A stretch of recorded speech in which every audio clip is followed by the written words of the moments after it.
Retour à la maison d'accueil d'Agincourt, où il se trame une activité peu banale. Un défi sportif pour le Téléthon. Jeunes valides de la maison familiale et rurale et non valides des papillons blancs participent ensemble à cette course au profit des enfants malades. Vous marchez après un petit chocolat chaud. Ce jour-là, on fait la connaissance de Delphine. Son fauteuil n'a bientôt plus de batterie, mais elle tient à participer quand même. On est arrivé 3, 4, 5. Je me sens bien de courir. Courir avec un fauteuil, finalement, c'est possible? Bah oui, c'est possible. Enfin, tout est possible. Allez, bravo. Un temps de partage, de convivialité. Certains en conserveront un précieux souvenir, d'autres l'oublieront sans doute dès le lendemain. Mais cela n'empêche pas le dépassement de soi.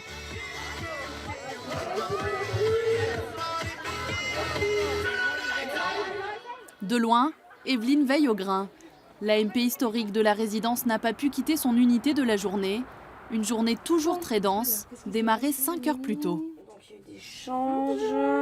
Salut Anna, ça va? Ouais. Ça va la nuit, ça s'est bien passé? Hormis Franck qui tousse un petit peu et Rémi qui est légèrement encombré. Mais sinon ça va.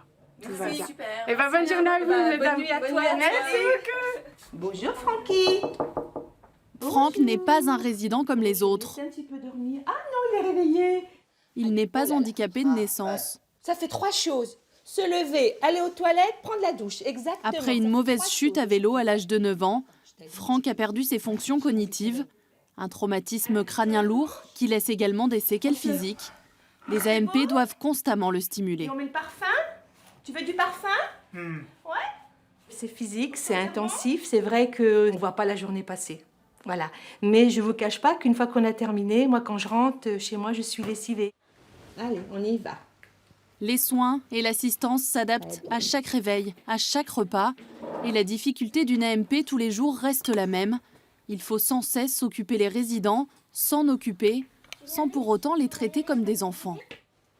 Il y a des petits gestes où c'est des jeux, où c'est des petites choses qu'on fait avec des enfants. Mais eux, après, il faut qu'on mette du sens adulte en travers leur handicap. Donc nous, on va adapter notre accompagnement. On essaye au maximum de ne pas infantiliser. Franck, on va descendre voir le docteur, d'accord? Comme prévu, Franck descend ensuite à l'infirmerie pour faire examiner sa toux. Le docteur Berthaud ne consulte ici que quelques jours par semaine. C'est le seul qui peut poser des diagnostics sur les résidents. On a beaucoup de traitements épileptiques, quelques neuroleptiques pour ceux qui ont des troubles du comportement, mais c'est pratiquement la majorité des traitements. Il y a très peu de traitements contre l'hypertension, contre le diabète ou contre d'autres pathologies qu'on peut rencontrer dans la population courante. Bientôt la fin de la journée pour Evelyne, juste après cette promenade dans le parc. Delphine est là aussi. Elle rentre du Téléthon. Finalement, son fauteuil a eu assez de batterie. Je ne le vois même pas le fauteuil. Je suis dedans, je sais que je suis dedans, mais je ne le sens même pas. Maintenant, je suis habituée comme ça. Delphine a 35 ans. Elle est en fauteuil depuis toujours, à cause d'un arrêt cardiaque à la naissance. Elle occupe un studio dans un autre bâtiment de la résidence. Sa vie, loin du domicile familial, lui pèse. Mais Delphine est très lucide. Elle ne veut pas être un poids pour sa famille. Mon père, il ne pourra pas toujours me porter. Hein. Et puis ma mère, elle a des problèmes de santé, donc voilà. Elle peut le faire, mais pas beaucoup. Si, je souffre toujours, mais je le montre pas. Je le vis, mais je le montre pas parce que il y a plein d'autres personnes qui doivent souffrir autant que moi. Pour y faire face, Delphine a aussi trouvé un exutoire. Ça m'apaise et ça me déstresse en fait quand je suis un peu stressée. Et c'est la chanson qui me libère en fait.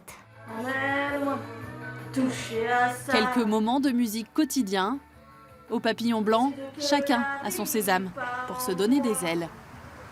Et tu m'emmèneras